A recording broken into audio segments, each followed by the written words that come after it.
So one other important point is that the questions and comments from the audience are absolutely welcome.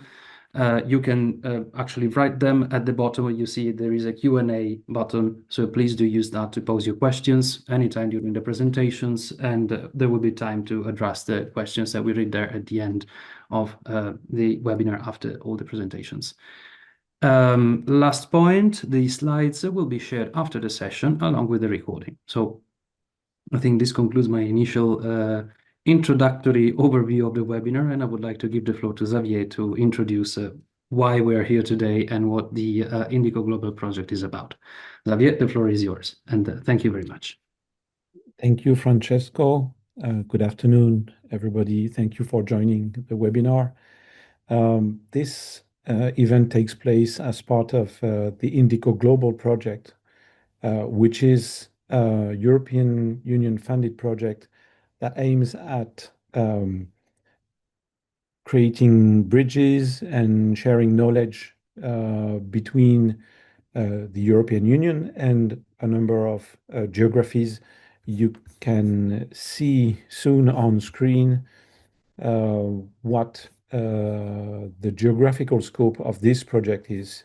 All of the dark blue countries, so all of Southeast Asia, China, India, the African Union, Latin American, Caribbean, as well as the Western Balkans and the Eastern partnerships, are covered by the project. It is a project that obviously cannot address all single countries in those regions, but aims to work with leaders and also regional players in these regions in order to develop a common understanding of what the approach to standardization for digital is in Europe and in the partner countries.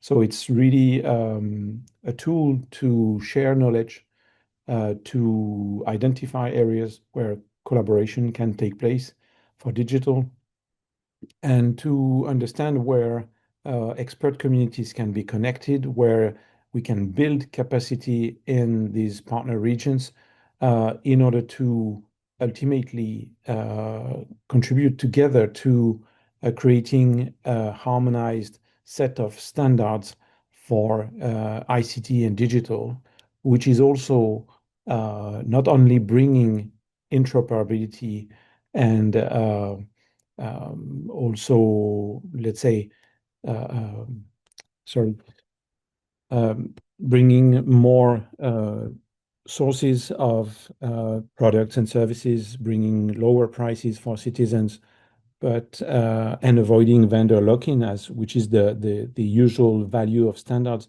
but also embedding some of the values that are those of the European Union and those also shared by these partner countries. So as you can see on this slide, we do studies, we do capacity and awareness building, some workshops and technical events, and we do these events where we share with a broader audience like these webinars. Sorry.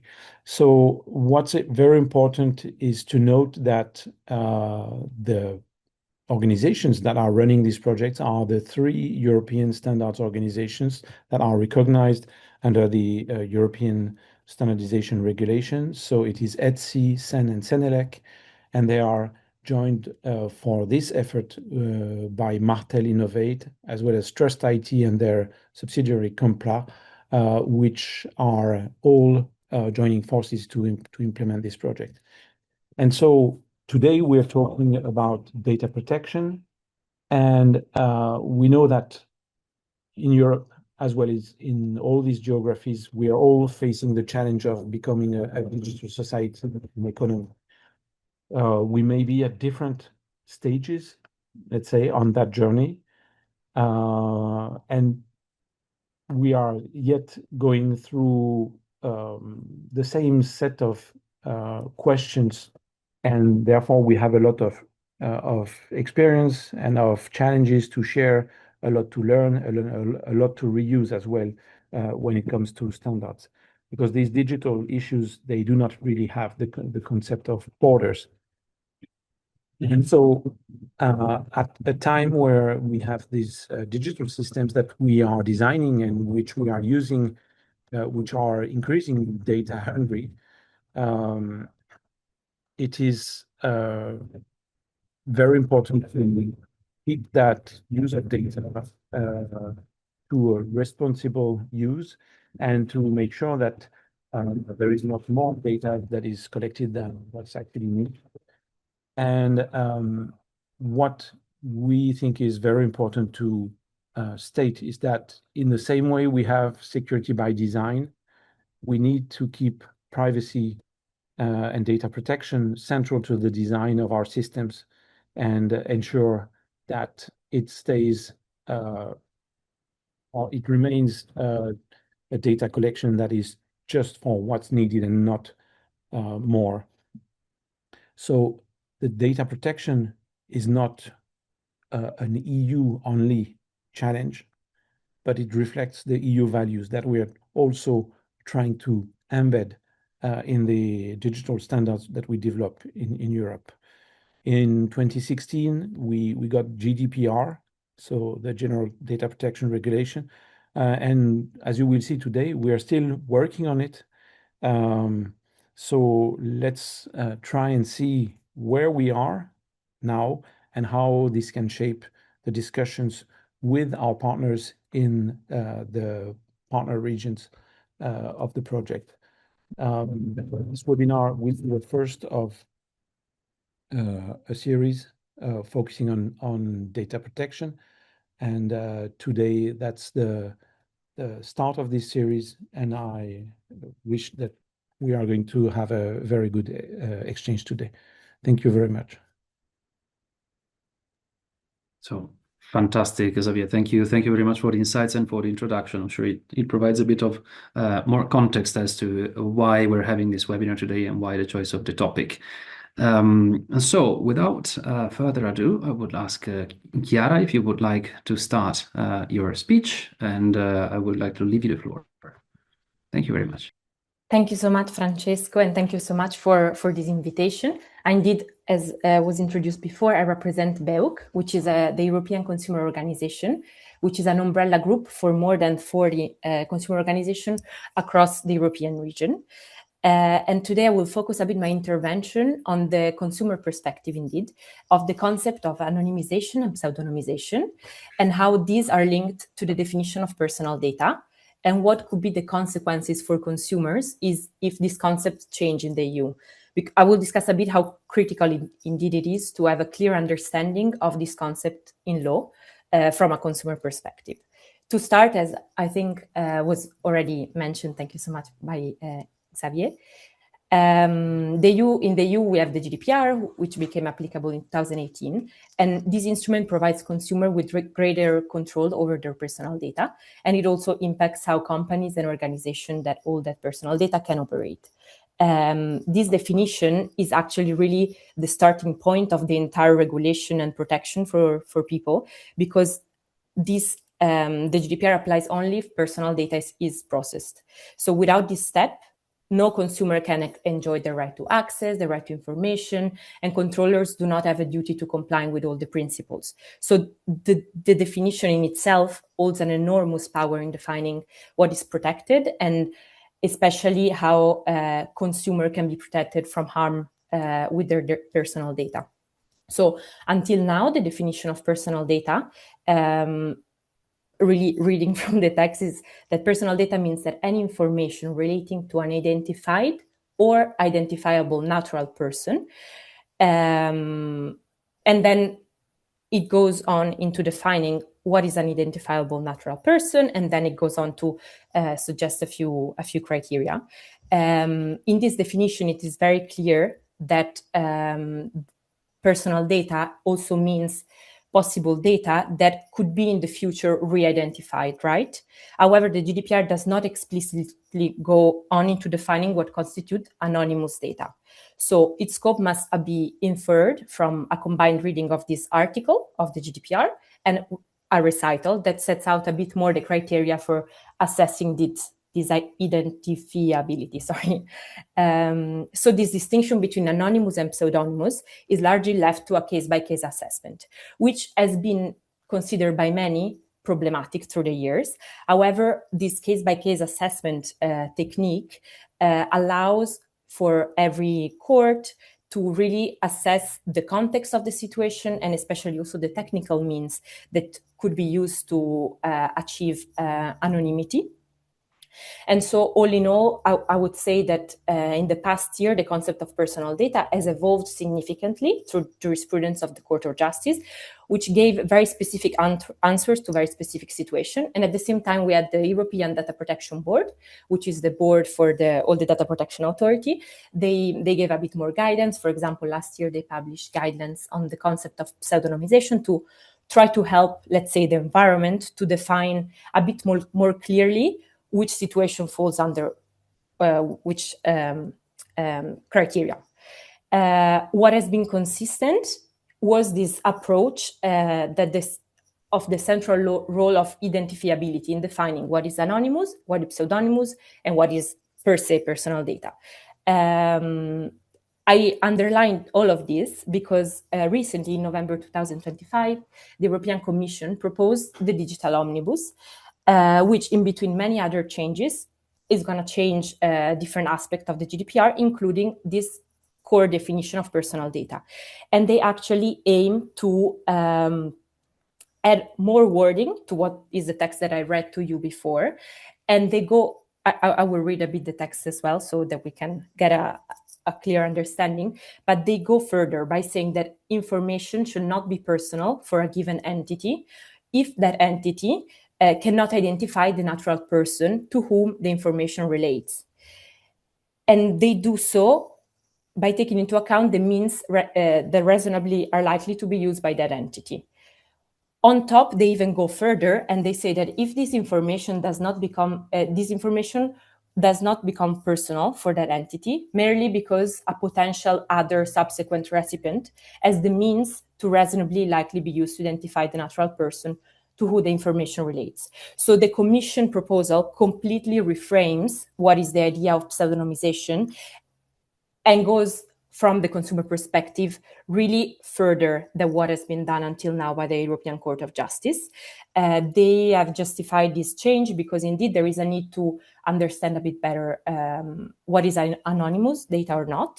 But from our understanding, they actually, with the objective to clarify what is anonymous data, they end up actually completely changing and lowering the assessment of what is pseudonymous data. So until now, if data was possibly in theory able to be identifiable and it was clear that it would be considered personal, now it is not. It becomes a very only subjective criteria that a controller would have to assess by themselves. And in all this changing were suggested by saying that they want to align with what the Court of Justice has said until now. However, they only take as an example this very recent case called the SRB case from September of 2025.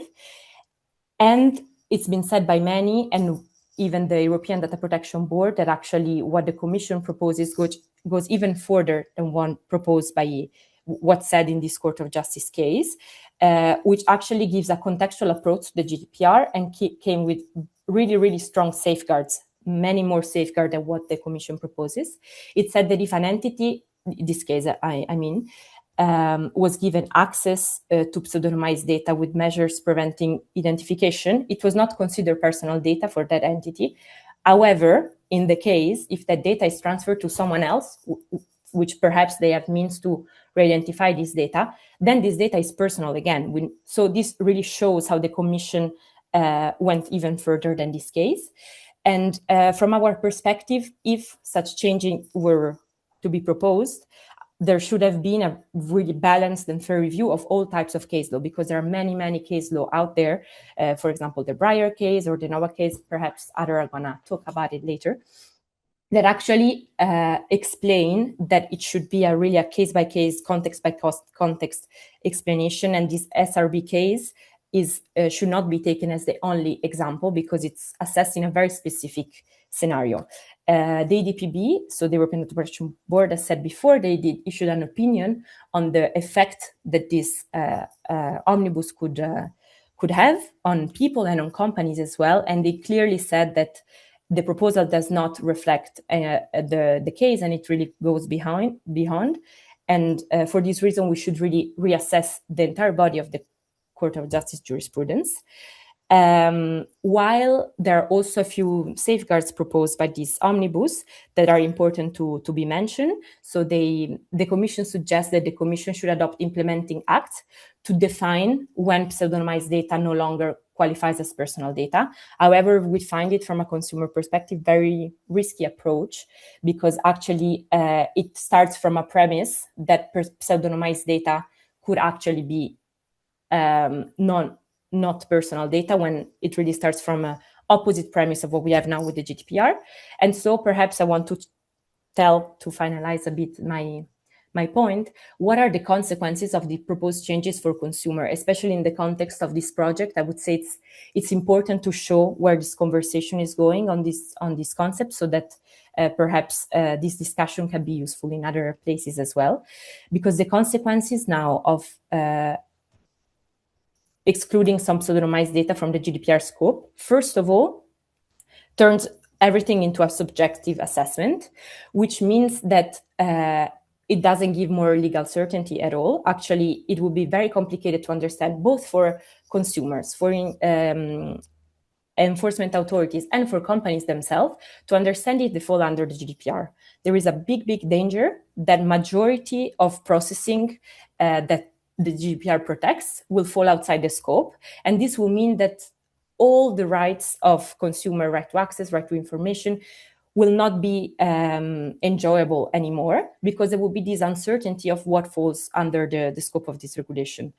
This will create a lot of problems from an enforcement point of view as well. And we also believe a compliance cost for companies to understand, do they need to do a full-on compliance with this law or not? Most importantly, actually, pseudonymized data is the most common processing of data nowadays.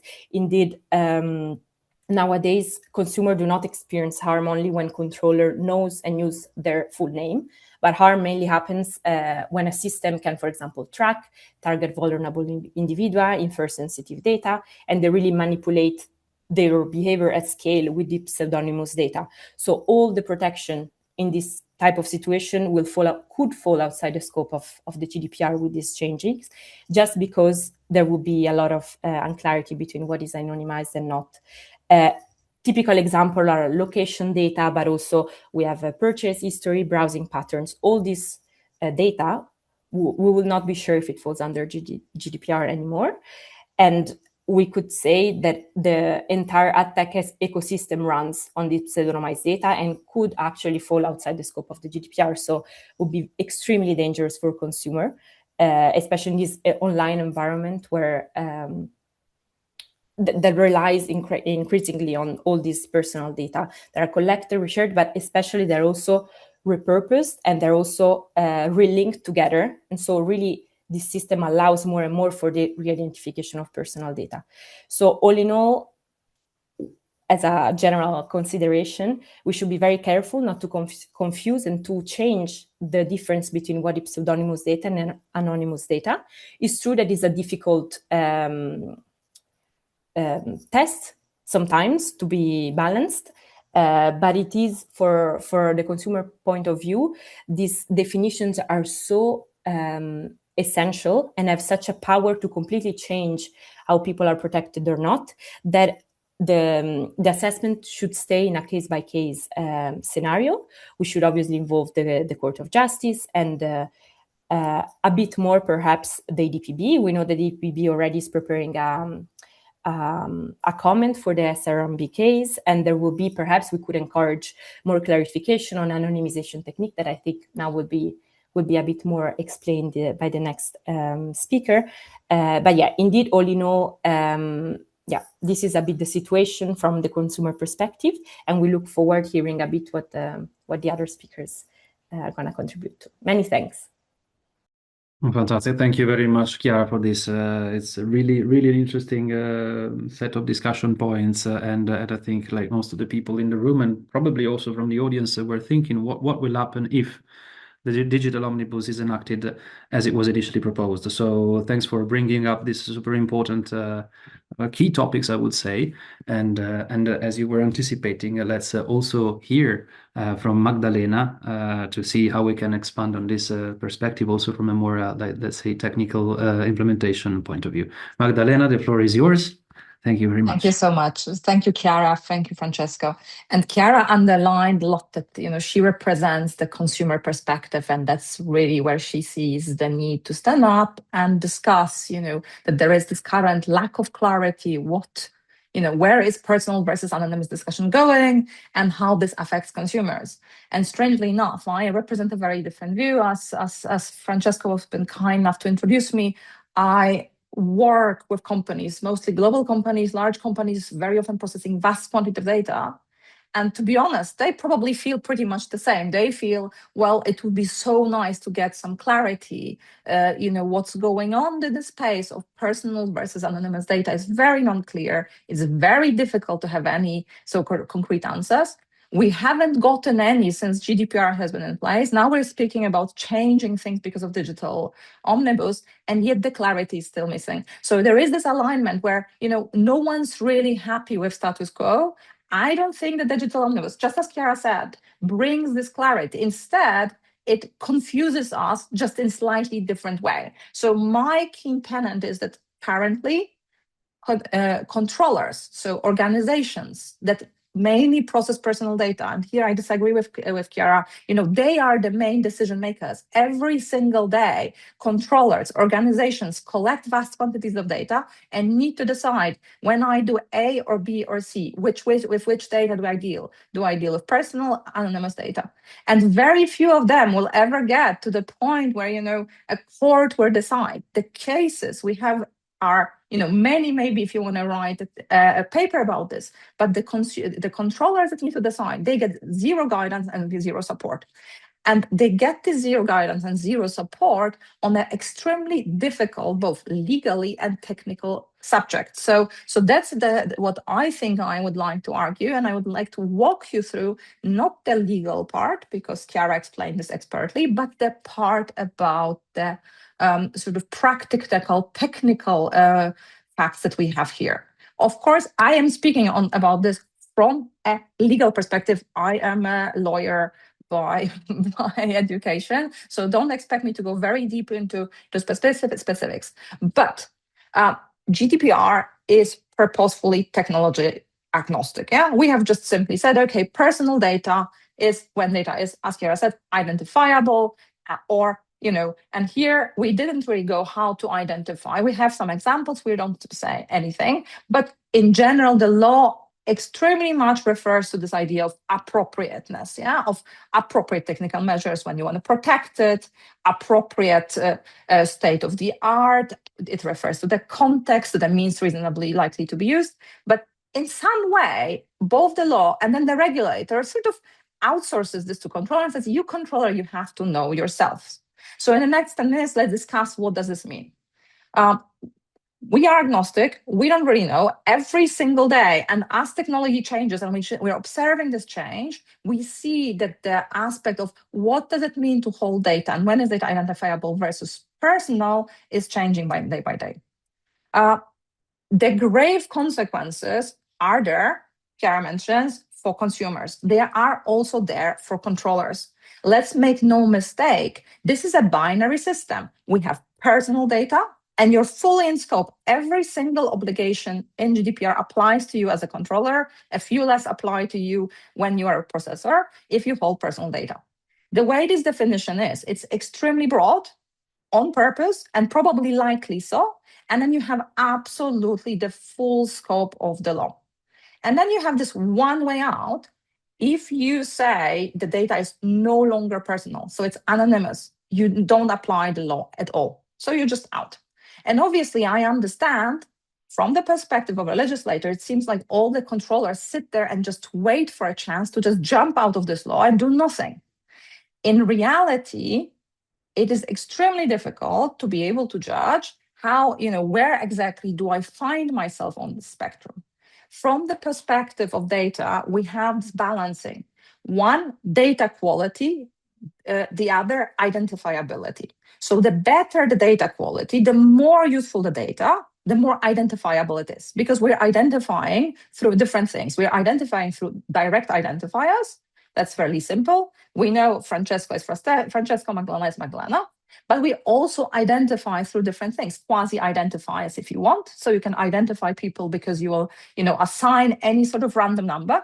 Chiara mentioned this as well. You go through, you can assign, on the internet, you'll assign a cookie, you'll assign some identifier. No one will ever know, but you as an organization are able to track people through time.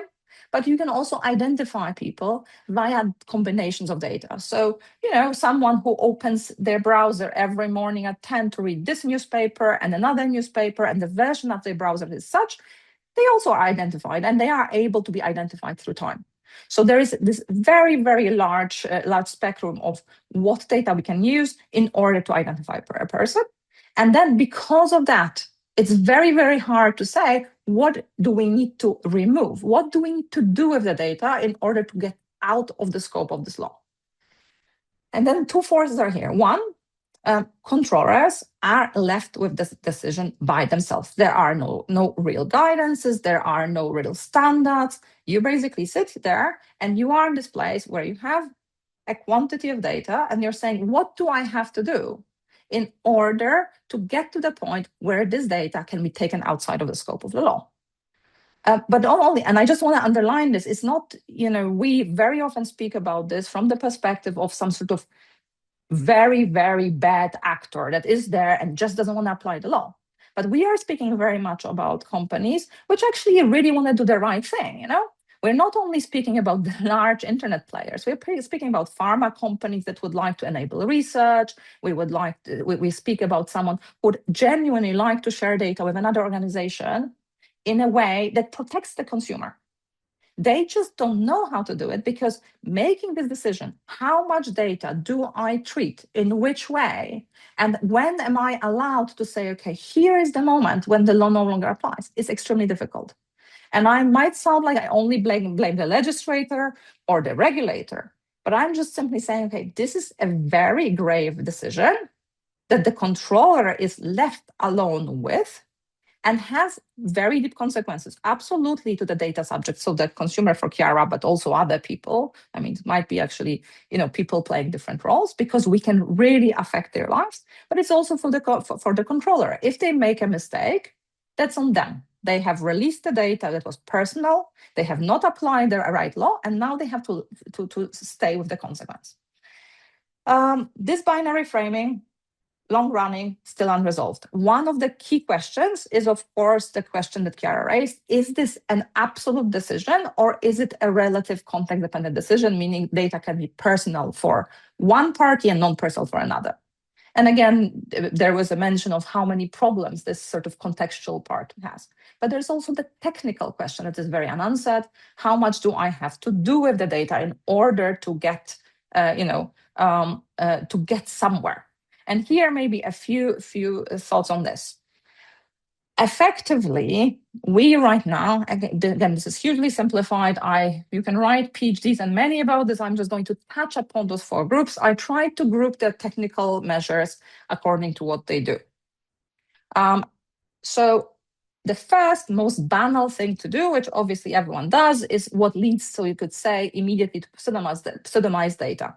So you reduce direct identifiability, yeah? You apply certain measures, you hash direct identifiers, you apply some tokenization, you mask something, you encrypt some data, so it's not visible for another party.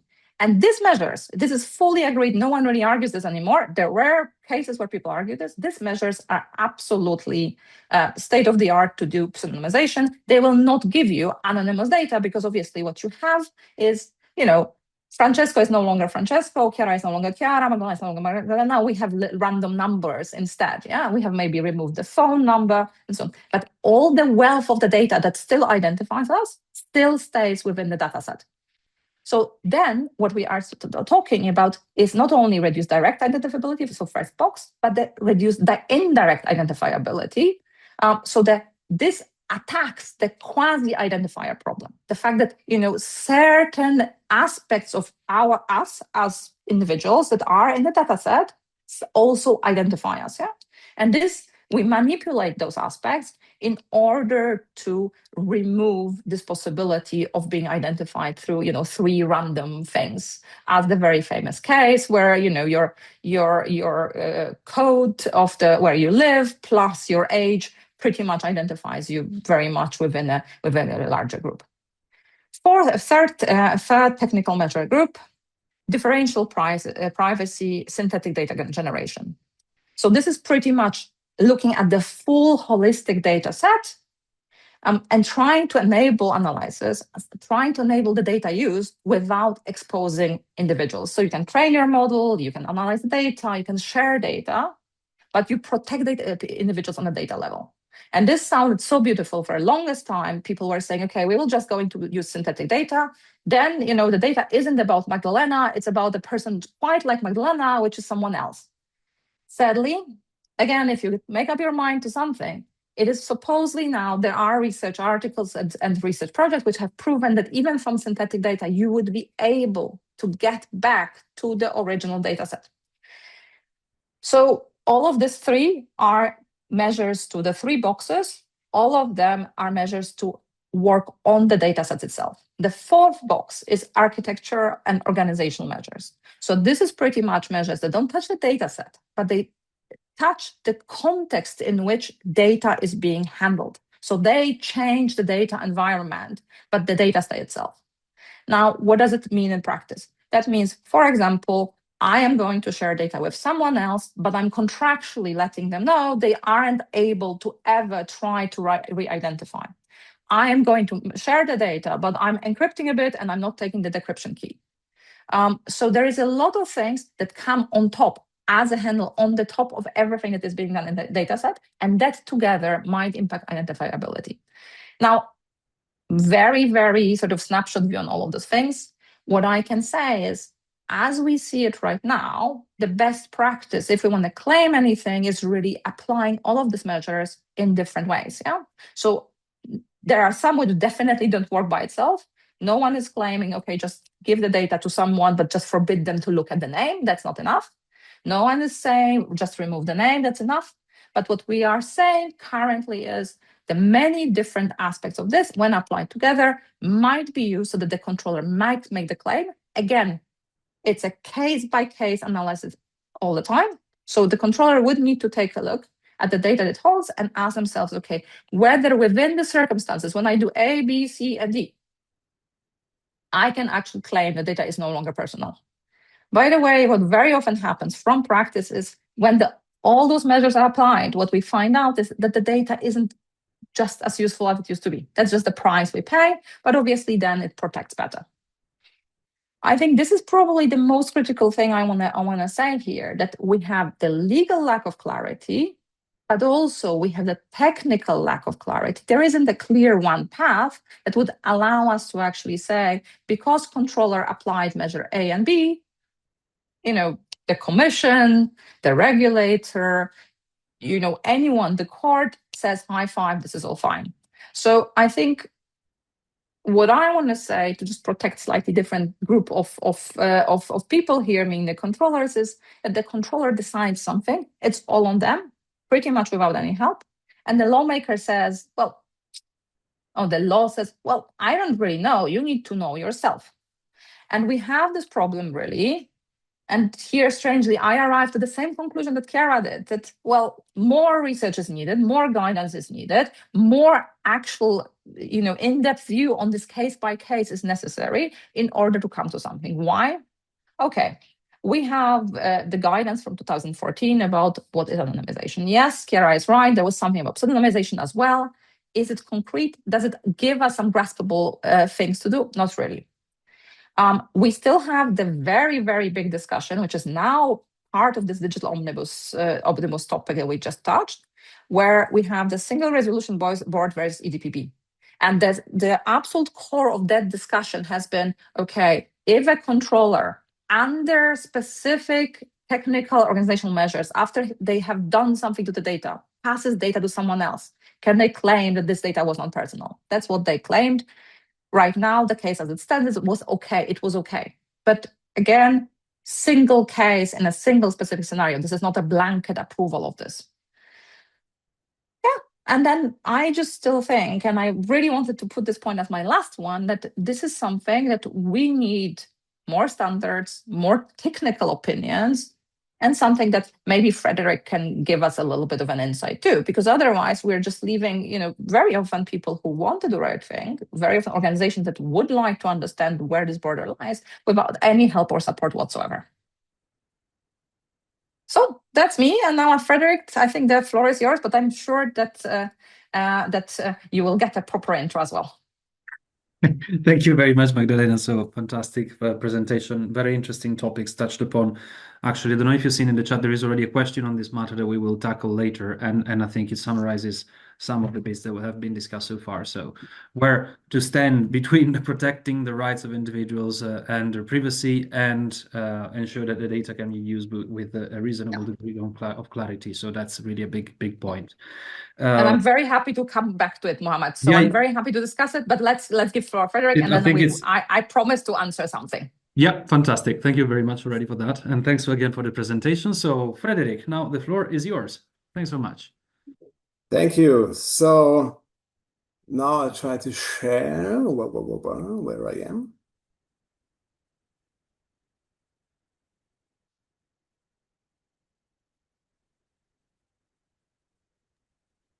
Yes, I'm happy to being able to add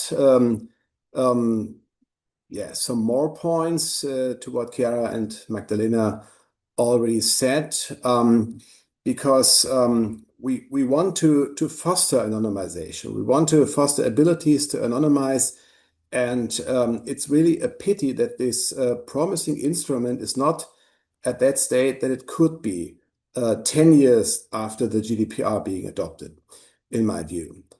Of course, it's very important to have clarity under data protection and a privacy point of view, but also when you look at the other things that Brussels produced in the last years, because now there's not only data protection law, but there's also data law.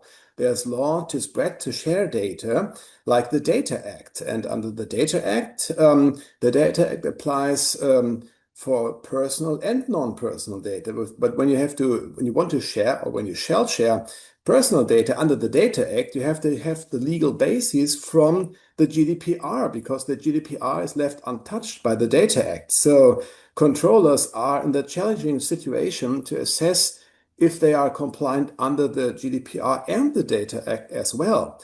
And you can have situations where you want to share mixed data sets with personal and non-personal data, that with the action you do with this mixed data set, you can infringe both acts, the Data Act and the GDPR.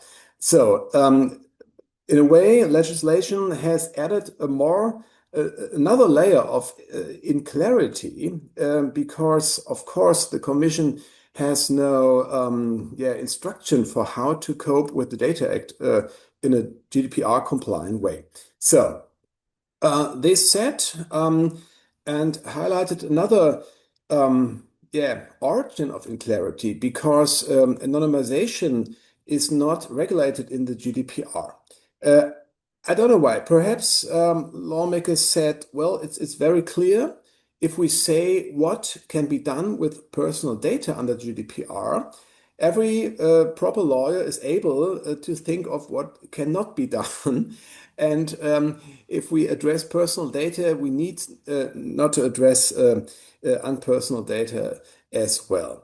But the instrument of anonymizing is another thing, because you want to have a guidance for practice of how to leave the personal area. And with pseudonymization, we have this hints in the GDPR of how to cope with it and how to do it. The data processing that leads to pseudonymous data is defined in the GDPR in Article 4. And there are also certain first requirements concerning pseudonymization. It's not very surprising that you have to keep the list separated of how to bring together the real person and the pseudonymized data, of course, and you have to conduct technical and organizational measures to provide the data safe. But we don't have even this basic things concerning anonymizing data.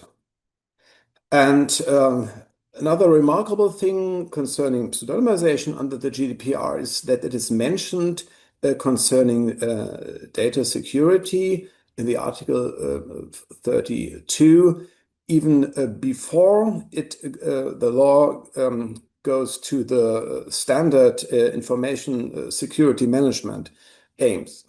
So lawmakers saw the potential of pseudonymization, although it wasn't, in my view, as a German lawyer, that well known in the other member states than it was in Germany before, because we had provisions on pseudonymization in our old German data protection law, and it was quite new to have it in the GDPR for many. But also concerning pseudonymization, we could say also this instrument isn't so well used as it could be, because there are also no codes of conduct clarifying of how to pseudonymize data, and there would have been this chance in the last years, of course. Of course, you do not have to use the instrument of pseudonymization under the GDPR. There's no formal obligation, but there are some people reading the principle of purpose limitation and of how long you are allowed to keep the data personal as a kind of indirect duty to pseudonymize. But there is not such a broad practice to assess that properly. Of course, we need incentives to use these instruments to mitigate privacy risks for people, and there perhaps could have been done some more by lawmakers. If you change the purpose of what the data you have can be used for, if you change the purpose, if you add another purpose different to the original purpose, then pseudonymization helps you because it is seen as a safeguard to facilitate this, to overcome this very strict purpose limitation. And we also do not have such things concerning anonymization. The importance of anonymization was already stressed. Either you are in the GDPR or you are outside all its rules and severe stipulations. And so, of course, those data holders and those controllers who want to use the data for other things that could be too difficult under the GDPR and where they have no legal basis for, it would be crucial to know where is the real threshold, where is the brink of leaving the GDPR. And of course, there are some premises not in discussion anymore, which is the relative concept of anonymization. Since 10 years, the European Court of Justice follows these lines. The different concept would be an absolute concept of anonymization. And there, if anyone in the world is able to identify a person with any amount of resources, then something is personal.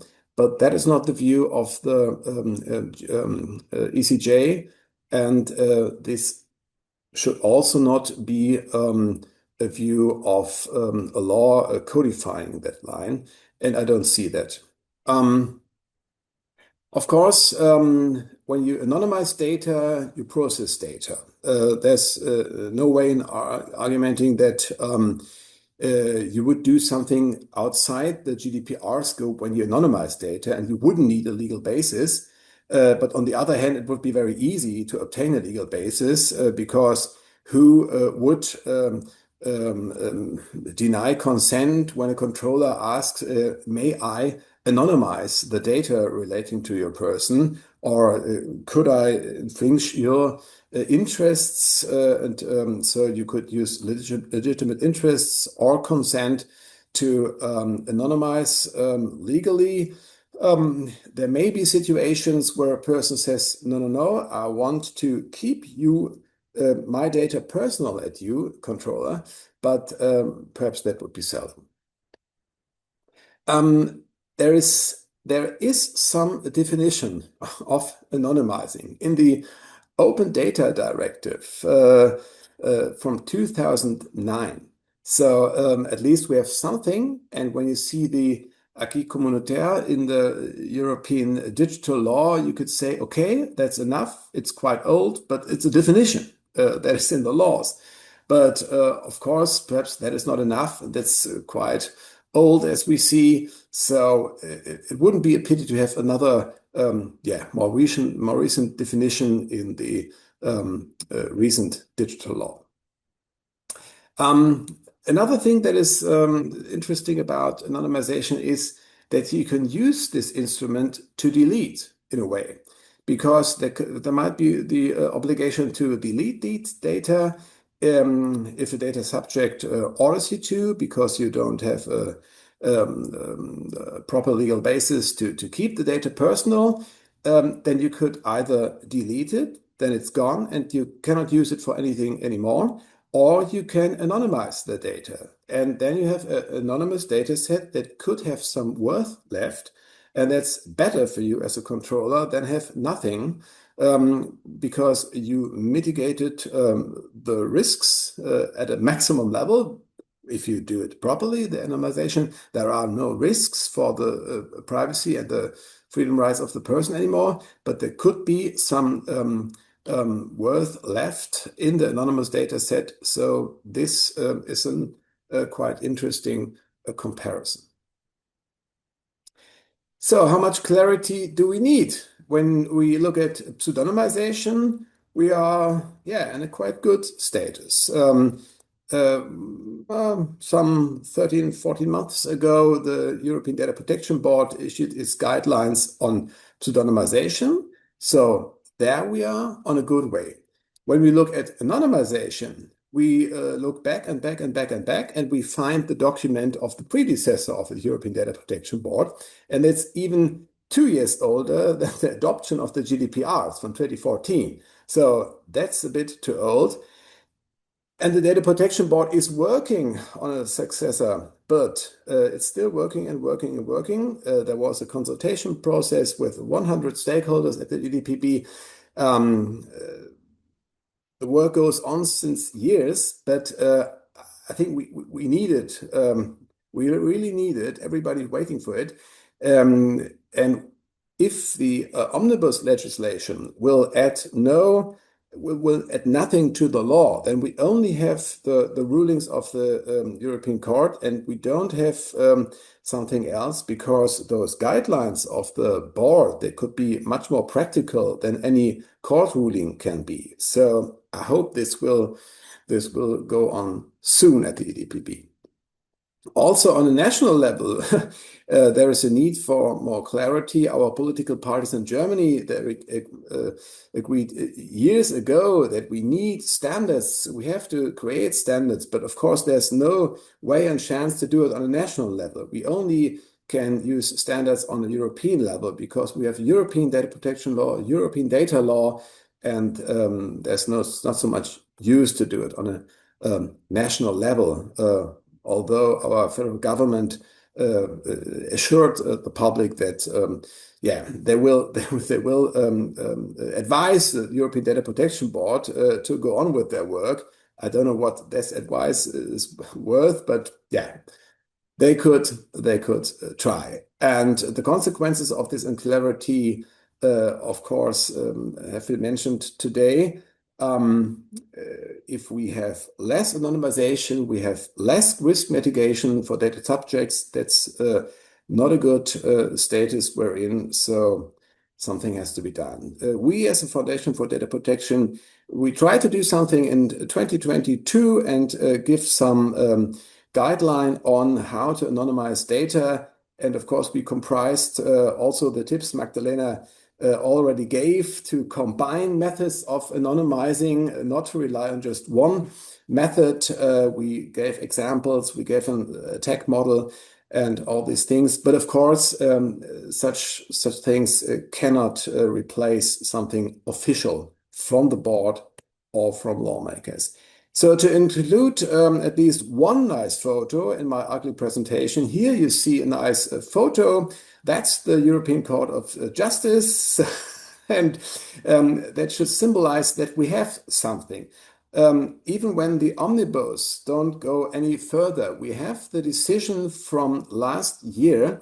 And as long as we have nothing else, that is our law on what is anonymous and what is personal, because they went not so far as the omnibus proposal went, but they went quite clear, and they continued their line from 2016, where they said it's not everything personal if only another entity, or only if two entities having different possibilities to re-identify, if they don't bring together their possibilities and their abilities to re-identify. Then it can be that the ECJ stressed last year, it can be the situation that data is personal for one identity and non-personal for another entity. So the situation that is feared by critics of the omnibus is still there in some constellations. But the Commission tried to even expand that proposal in their omnibus proposal, and there arise other problems. Okay, I mentioned that already. It depends on the legal and factual possibilities of the entities. Perhaps I'll leave that to the slides being shared afterwards. But I wanted to look at the omnibus proposal as well, because the first sentences that the Commission wanted to add to the GDPR, that cannot be the problem when you say we have the ECJ rulings. They were broadly accepted last year, and this kind of codifies the court. But the last sentence was the very, very difficult one, because that would be the situation. There is one entity handing data over to another entity, where the receiver cannot re-identify persons, but then the data goes on and on to others, to Google, to Facebook, to some giants with gigantic possibilities to re-identify, to de-anonymize. And under the Commission's proposal, that shouldn't matter. But under the European Court of Justice, that would matter, because the court says that is not comprised by our relative constellation. And the Commission wanted to expand it. I don't know if they really wanted it or if they didn't see what this last sentence could bring with risks for data subjects, but they did it. So, and then the member states said, okay, then we wipe out everything in this proposal, which would result in we have the ECJ ruling. This is in force. This is in the world, and that would mean that we have the clarity the court brought to us, but nothing more. So I'm also not that happy with the member states, with the council wiping out everything concerning amendments to Article 4, because I, as a lawyer, always like clarity from the law more than clarity from decisions of a court. Perhaps this is something we can discuss later. So that is the situation we are right now. We had the GDPR adopted explicitly as a technologically neutral law, technologically neutral bill. But nobody wanted a bill that causes uncertainty in practice. So 10 years after adoption, perhaps there is something to add. But of course, I agree with what Chiara said before. If a proposal on amending or supervising the GDPR causes new uncertainty, then it's not a good proposal, of course. As I am an optimist, I look forward to a bright future of anonymization, but we'll see what it brings. Thank you. Fantastic. Thank you. Thank you very much, Frederick. So this concludes actually the set of presentations for today. But thanks for sharing. I mean, I think we all can see that there's like some common ground between the three presentations, which is like if we would have to summarize everything, it's legal certainty. I think is a very important point here, taken from different perspectives with different points of view on that. And I was particularly, I found it particularly interesting that the point that you raised, Frederick, on Article 4, which I think like in the week following the publication of the proposed amendments to the GDPR by the Digital Omnibus, there was discussion specifically on the sentence that you highlighted everywhere, which was like, what does it mean? What are the implications of these? And so on. So thanks very much for bringing this up. So now this brings us to the point of our webinar, in which we try and discuss and bring together different perspectives. And I would like to do that, as we have already a question from Mohammed in the chat. I would like to read it out loud for you. So the point being here, I will just read from the chat. Would you elaborate a bit more about implications of DP, data protection, in terms of managing privacy while at the same time allowing the use of that data? So I think this is a very wide question, but an interesting one. So probably we cannot arrive to a final answer on this today, but I think this is a nice discussion starter. I don't know who wants to start discussing. I can go. I felt like it was dropped during my presentation. Yeah. And the first thing which Mohammed also asked is, do these technical measures are enough to comply with GDPR? And I think you sort of pointed what I also tried to point during my presentation. We have distinct measures that allow us, potentially getting out of GDPR in order to use data without the GDPR limitations. One of the core limitations that organizations might have, they might collect data. This is just an example. There probably is many more that you can have for one specific purpose. Within this purpose, certain things will not be allowed. They will have a legal basis, so a permission to use the data for a specific thing, let's say for contract, for healthcare. And then they will say, okay, this data is inherently useful for us. We are doing all the right things within the first purpose we have. So let's say a hospital is treating patients. The hospital is happy that it does so. All is great. It is GDPR compliant to the level anyone can be GDPR compliant. So they have a record of processing activity. They have a legal basis. The data is appropriate, secure. All is good on that sort of within GDPR. And then they have this idea, we would like to do some research now. It might be difficult for a multitude of reasons. Yeah, it might be because they have not collected consent for research. There might be very specific options with regard to how to perform research. There might be limitations. They might want to do a European project, so they no longer do their research within their own organization. And they cannot find a permission, meaning a legal basis to do so with personal data. And then what they would like to do in order to still do this research, which, by the way, let's just be optimistic and say this is a research which is universally beneficial and everyone would love it to happen, is to try to de-identify. And they are happy to de-identify. They say, I don't care about direct identifiers. I by no means want this data to be de-identifiable. And then they stand in front of this problem.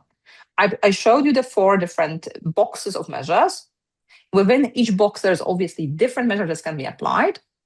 And as a controller, they take all responsibility of doing enough.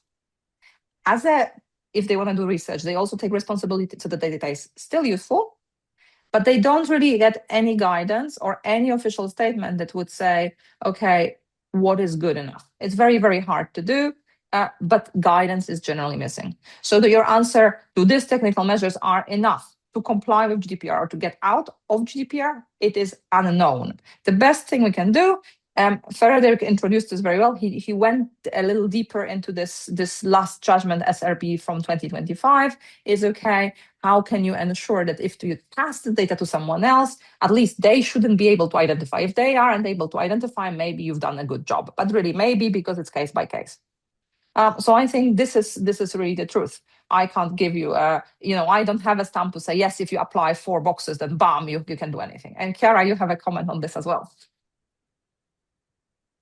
Yeah, I also wanted to give, thank you so much, Magdalena, by providing all your comments. I just wanted to give a reflection because sometimes the GDPR is seen as an instrument that is presented as not allowing you to, as you say, use data, when actually the GDPR is the instrument that allows you to use data while you're protecting individuals. So it actually gives you a very specific way to use the data in a way that protects consumers. So I also wouldn't put it as either you're in, either you're out. Actually, this instrument is not prohibiting you from processing data. It just tells you how to do it in a safe way for people, for example. And I also wanted to give a small reflection on the technical measure presented, because as Magdalena said, they are not a silver bullet yet.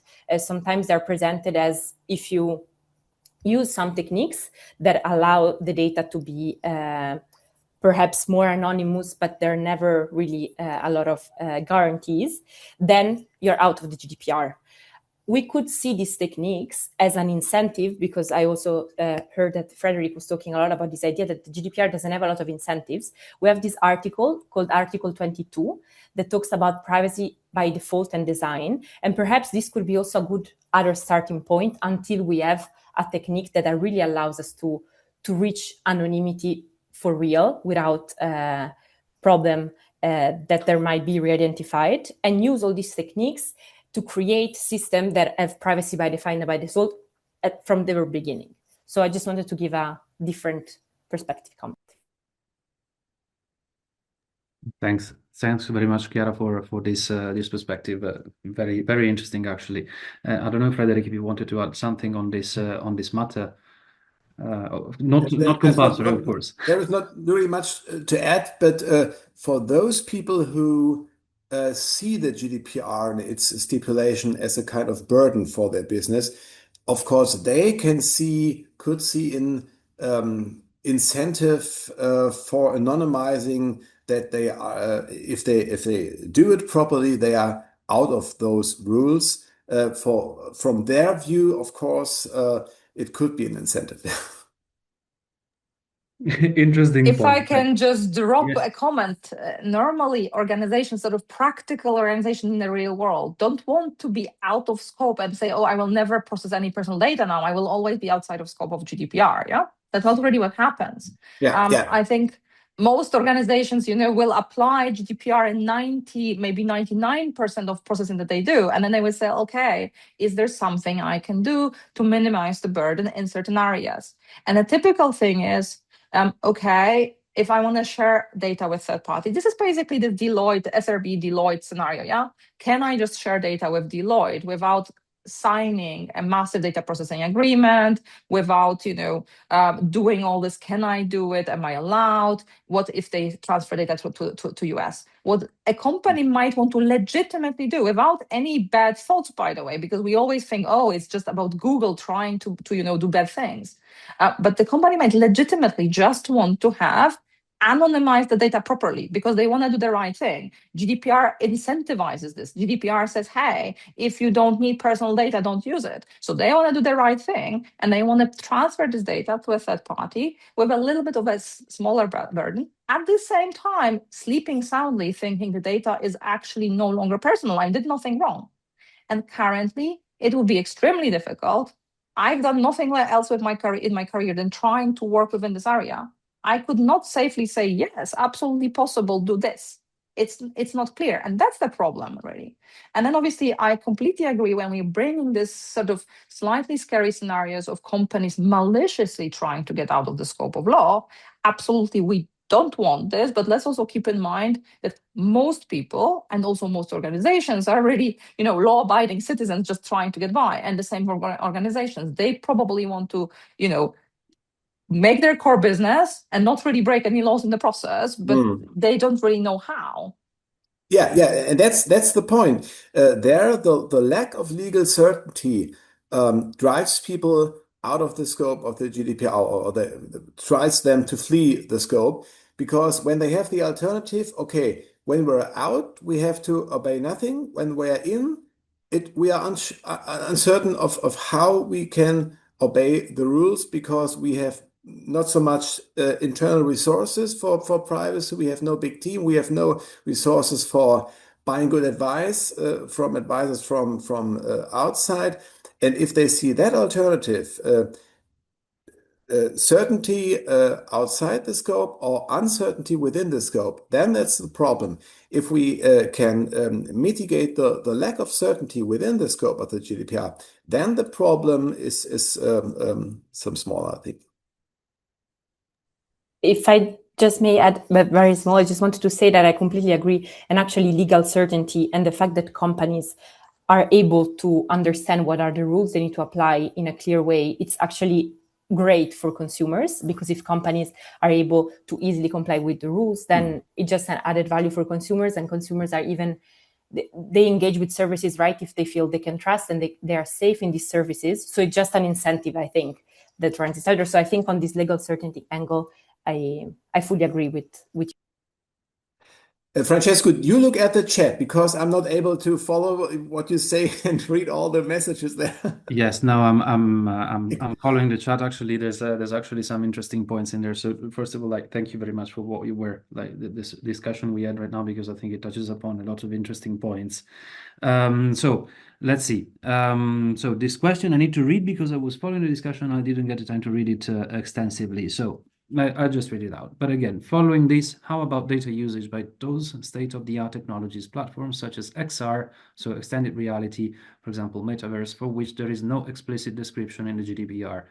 Are they allowed to do the needful? How GDPR covers the continuous data collection in a VR platform, as GDPR talks in detail about the discrete data collection? Okay, on this maybe just thanks for the question. I think it's super specific, and maybe on this we could open a small parenthesis on actually sensitive data, because we're talking about special categories of data, including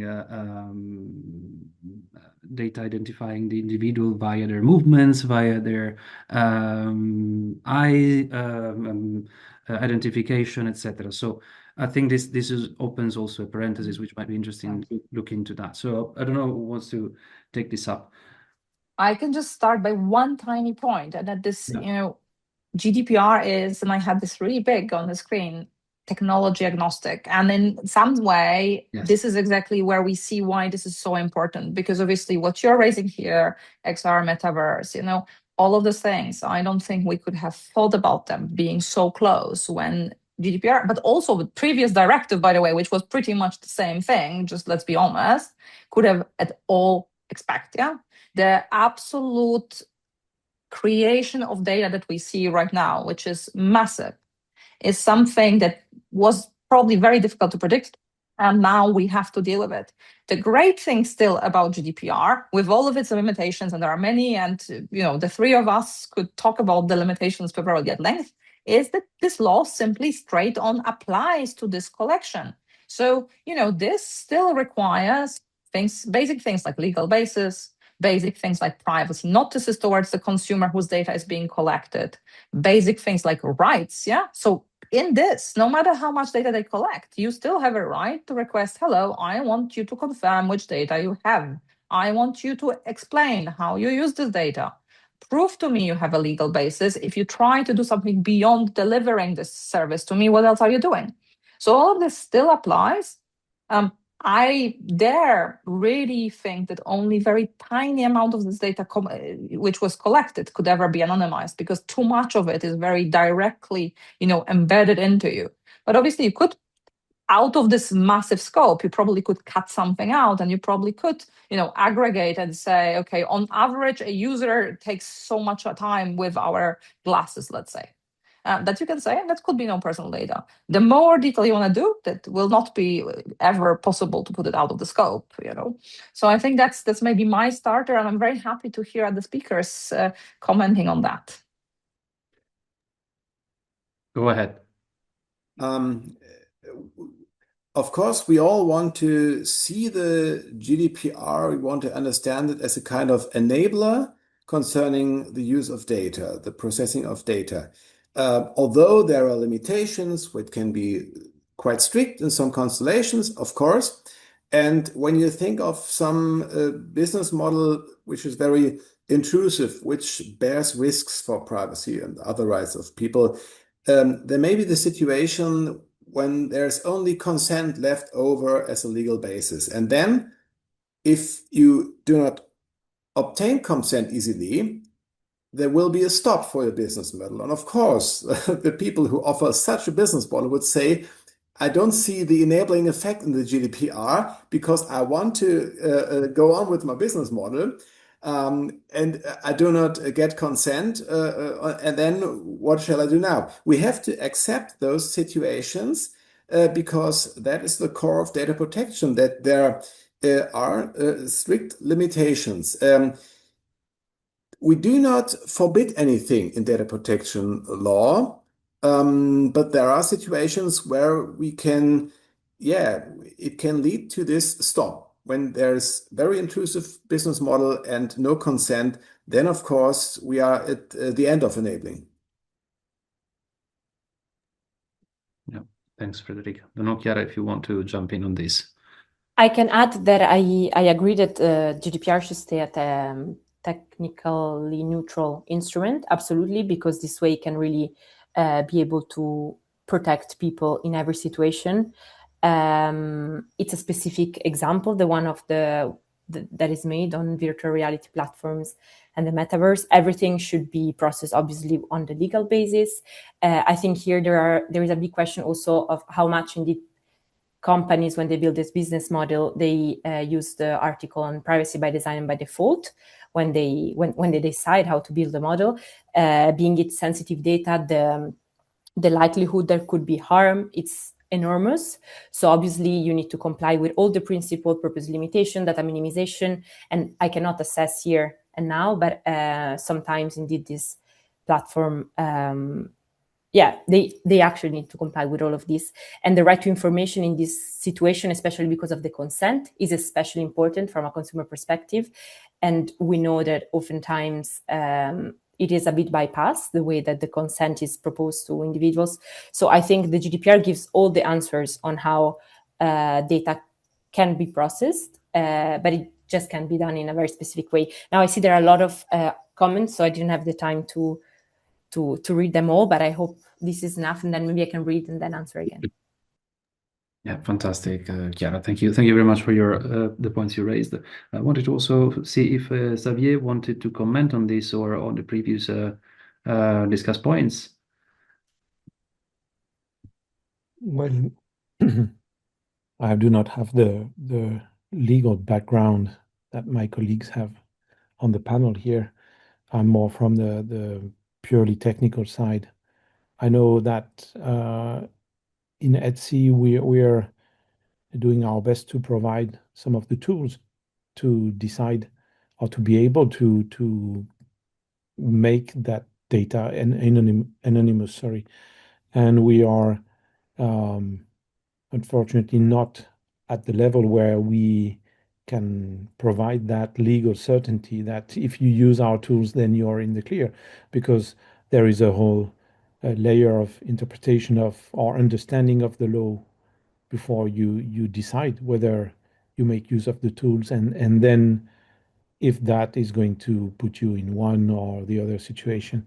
But what I see is that I heard the comment from Chiara about and from Magdalena as well about mentioning that GDPR is technology neutral, and it is indeed a way to be on the safe side, to cover even uses that are not foreseen at the time of writing the law.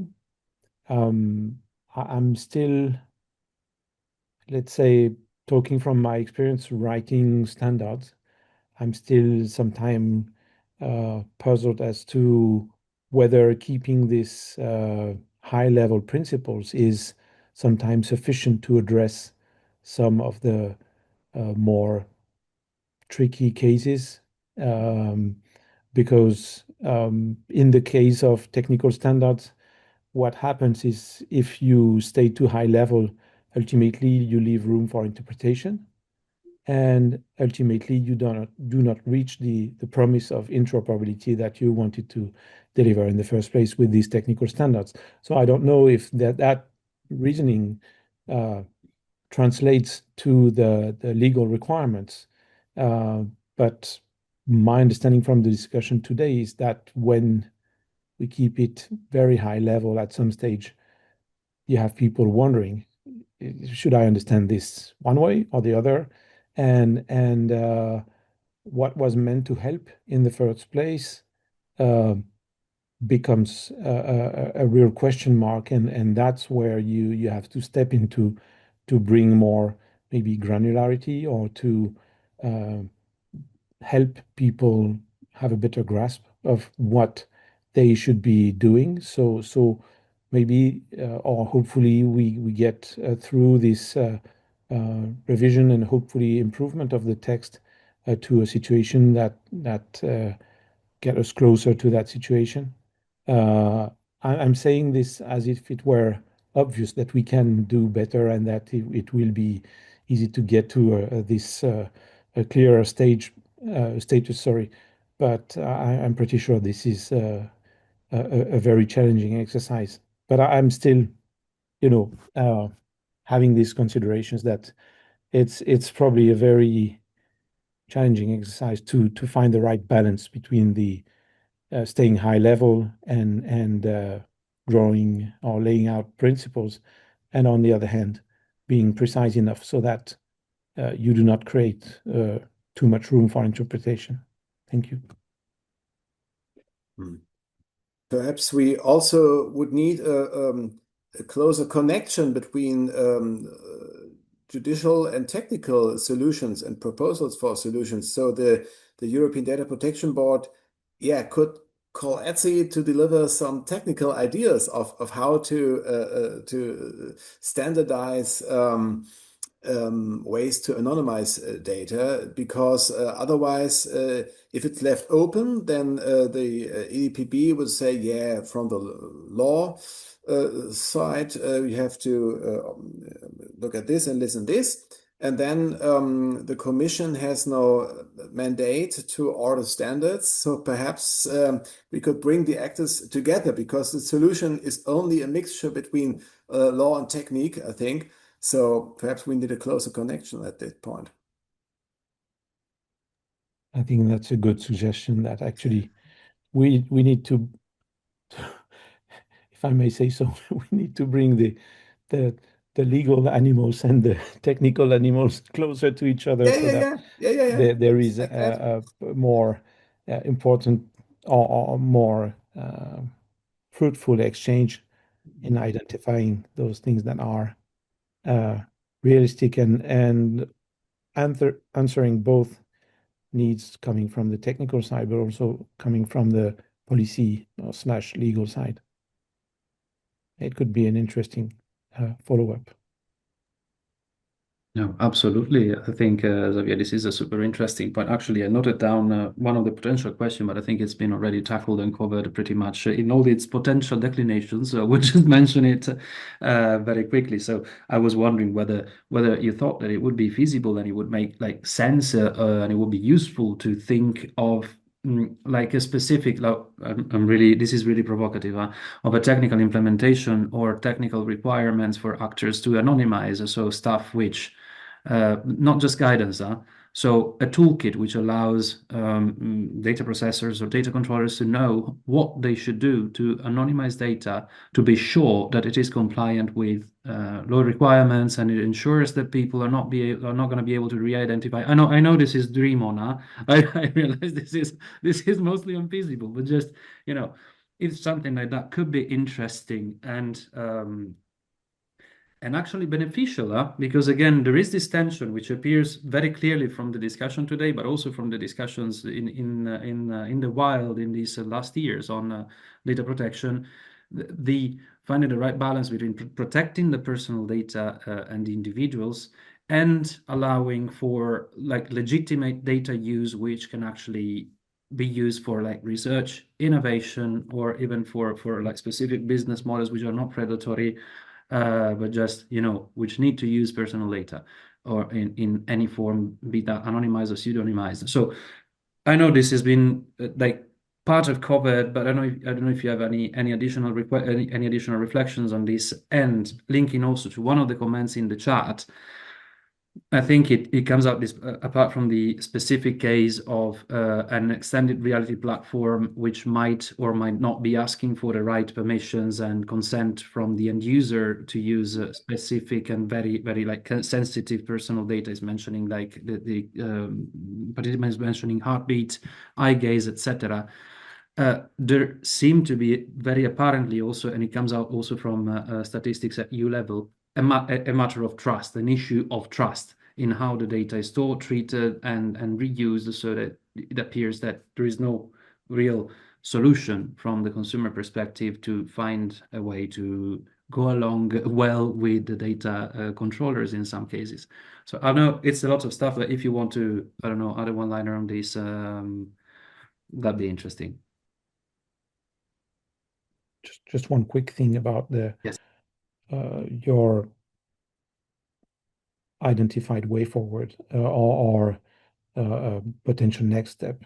I think it's much easier to define what needs to be done to anonymize data than answering the question when to anonymize it. And in my understanding, let's say once we move to the purely technical part, probably we have the tools, or we would know how to design them. But I think we need to create that or to remove the ambiguity regarding when we are in a situation where that data should either not be collected at all or be anonymized prior being used. But that's where for me there is the blurriest part, if I may use that word.